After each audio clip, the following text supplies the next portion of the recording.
আসসালামু আলাইকুম। সকলেই কেমন আছেন? আলহামদুলিল্লাহ সকলেই ভালো আছেন, সুস্থ আছেন।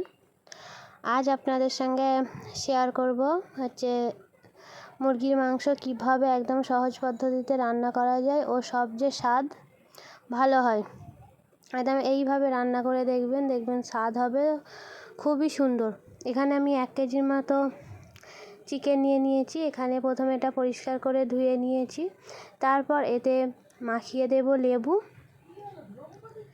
একটা গোটা লেবু মাখিয়ে লেবুটা এই কারণেই মাখাচ্ছি যাতে মাংসটা রান্না করলে একটু শক্ত শক্ত হয়ে থাকে, তাই জন্য লেবু দিয়ে এরপরে দিয়ে দেবো 1/2 টেবিল চামচ হলুদ গুঁড়ো আর 1/2 টেবিল চামচ লঙ্কা। মাখিয়ে এটাকে কিছুক্ষণ 10 থেকে 15 মিনিটের মতো রেস্টে রেখে দেবো। আপনারা চাইলে বেশিক্ষণও রাখতে পারেন, আর যাদের হাতে সময় খুবই কম মাখিয়ে 5 মিনিটের মতো রেখেই রান্না করে নিতে পারেন।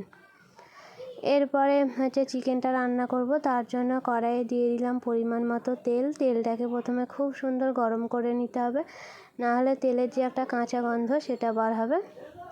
তারপর দিয়ে দিলাম একটা তেজপাতা আর দিয়ে দিলাম গোটা গরম মশলা, যেমন গোটা এলাচ, দারুচিনি, লবঙ্গ দিয়ে একটু নাড়াচাড়ার পর এতে দিয়ে দেবো পেঁয়াজ কুচি।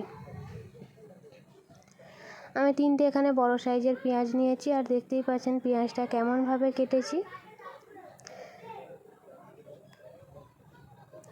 পেঁয়াজটাকে দেওয়ার পরে একটু এখানে দিয়ে দিলাম 2 থেকে 3টে কাঁচা লঙ্কা চেরা। এটাকে এবার ভালো করে নাড়াচাড়া করে নেব। ততক্ষণ নাড়াচাড়া করে নেব যতক্ষণ না এর কালারটা হালকা ব্রাউন কালার হয়ে আসছে। দেখতেই পাচ্ছেন পেঁয়াজটার কালারটা চেঞ্জ হয়ে গিয়েছে। এরপর যে মাংসটা লবণ আর হলুদ মাখিয়ে আমি রেস্টে রেখেছিলাম সেই মাংসটা এর মধ্যে দিয়ে দেবো। দিয়ে পেঁয়াজ আর মাংসটা গ্যাসের আঁচটা হাই রেখে এটাকে 5 মিনিটের মতো ভালো করে নাড়াচাড়া করে নেব। 5 মিনিটের মতো তেলের সঙ্গে নাড়াচাড়ার পর এতে দিয়ে দেবো আদা রসুন বাটা। এখানে দিয়ে দিলাম আদা রসুন বাটা। এবারে সব মশলা এর মধ্যে অ্যাড করব। যেমন প্রথমেই আমি লবণ দিয়েছিলাম, তাই জন্য এখানে লবণের পরিমাণটা কম দেব। 1/2 টেবিল চামচেরও কম দিয়ে দিলাম লবণ, আর 1/2 টেবিল চামচ লঙ্কা গুঁড়ো ও 1/2 টেবিল চামচ দিয়ে দেবো হলুদ গুঁড়ো। সব মশলাগুলো দিয়ে দিলাম। মশলাগুলোকে দিয়ে এটাকে একটু ভালো করে নাড়াচাড়া করে নেব। তার আগে দিয়ে দেবো একটা টমেটো কুচি। একটা বড় সাইজের টমেটো ঠিক এইভাবে টুকরো টুকরো করে নিয়েছিলাম। এরপরে টমেটোটাকে দিয়ে এটাকে একটু ভালো করে নাড়াচাড়া করে নেব যাতে সব মশলাগুলো ভালোভাবে মাংসের মধ্যে মিশে যায়। সেখানে মাংসটা কষতে বসিয়েছি। এরপরে মাংসেই দিয়ে দেবো আলু। তার জন্য আলুটা ভাজতে কড়াইয়ে তেল দিয়ে আলুটা তার মধ্যে দিয়ে দিয়েছি। এরপর এতে দিয়ে দিলাম 1/2 টেবিল চামচ হলুদ গুঁড়ো ও লবণ দিয়ে আলুটাও বেশিক্ষণ নয় 5 থেকে 7 মিনিটের মতো নাড়াচাড়া করে ভেজে নেব। আলুর গায়ের কালারটা যতক্ষণ না চেঞ্জ হচ্ছে।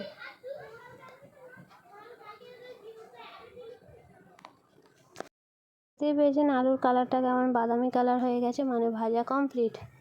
এরপর আমি মাংসটা কষছিলাম। দেখুন কষতে কষতেই কত সুন্দর কালার এসেছে। যত কষবেন ততই সুন্দর হবে, স্বাদও সুন্দর হবে ও দেখতেও খুবই ভালো লাগবে। কষার মাঝখানে এখানে আমি দিয়ে দিলাম 1/2 টেবিল চামচ ধনিয়া গুঁড়ো আর 1/2 টেবিল চামচ জিরে গুঁড়ো। দিয়েও এটাকে একটু 5 মিনিটের মতো সুন্দর করে নাড়াচাড়া করে কষিয়ে নেব। আর গ্যাসের আঁচটা রাখবো মিডিয়াম, খুব লোও না একদম হাইও নাই, তাই মিডিয়ামে আঁচটা রেখে ভালো করে নাড়াচাড়া করে 5 মিনিটের মতো কষিয়ে নেব। 5 মিনিট কষানোর পর এর মধ্যে দিয়ে দিলাম ভেজে রাখা আলুটা দিয়েও 2 মিনিটের মতো নাড়াচাড়া করে এতে দিয়ে দেবো পরিমাণ মতো পানি। যেহেতু মাংসটা আমি আগে থেকেই কষছিলাম, তাই আলুটা দেওয়ার পর আর বেশি কষবো না, কারণ আলুটা ভেঙে যেতে পারে। তাই আলুটা দিয়ে 2 মিনিটের মতো খুব ভালো করে নাড়াচাড়া করে নেবো যাতে মাংস আর আলুর মধ্যে ভালোভাবে মশলাগুলো মিশে যায়। 2 মিনিটের মতো নাড়াচাড়ার পর এতে দিয়ে দিচ্ছি পরিমাণ মতো পানিটা একটু গরম করে দিলে স্বাদটা আরও সুন্দর হবে। তাই আমি এখানে পানিটাকে হালকা কুসুম গরম করে নিয়ে এর মধ্যে ঢেলে দিচ্ছি। খুব পানি দেবো না, তাতে খুব স্বাদটা খারাপ হয়ে যায়। তাই পরিমাণ মতো পানি দিয়ে এটাকে ঢাকনা দিয়ে রেখে দেবো যাতে আলু আর মাংসটা পুরোপুরি সেদ্ধ হয়ে যায়। গ্যাসের আঁচটা একদম মিডিয়াম রেখে দেবো। দেখুন এখানে পানিটা ফুটেও গিয়েছে, আলু আর মাংস পুরোপুরি সেদ্ধ হয়ে গিয়েছে। এরপর এতে মশলা দিয়ে দিলাম, যেমন দিয়ে দিলাম হচ্ছে মিট মশলা, আর দিয়ে দেবো অল্প পরিমাণ গরম মশলা। দিয়ে এটাকে একটু নাড়াচাড়ার পর এটাকে নামিয়ে নেব। একদম সহজ পদ্ধতিতে আপনাদের সঙ্গে চিকেন রান্না শেয়ার করলাম। আশা করছি এই ভিডিওটা আপনাদের ভালো লাগবে। রেসিপিটা কেমন লাগলো কমেন্ট বক্সে অবশ্যই জানাবেন। আর যদি ভালো লেগে থাকে তাহলে একটা লাইক করে চ্যানেলটাকে প্লিজ সাবস্ক্রাইব করে পাশে থাকবেন। রান্নাটা পুরোপুরি কমপ্লিট। দেখুন হচ্ছে কত সুন্দর কালার এসছে, কমেন্ট বক্সে অবশ্যই জানাবেন।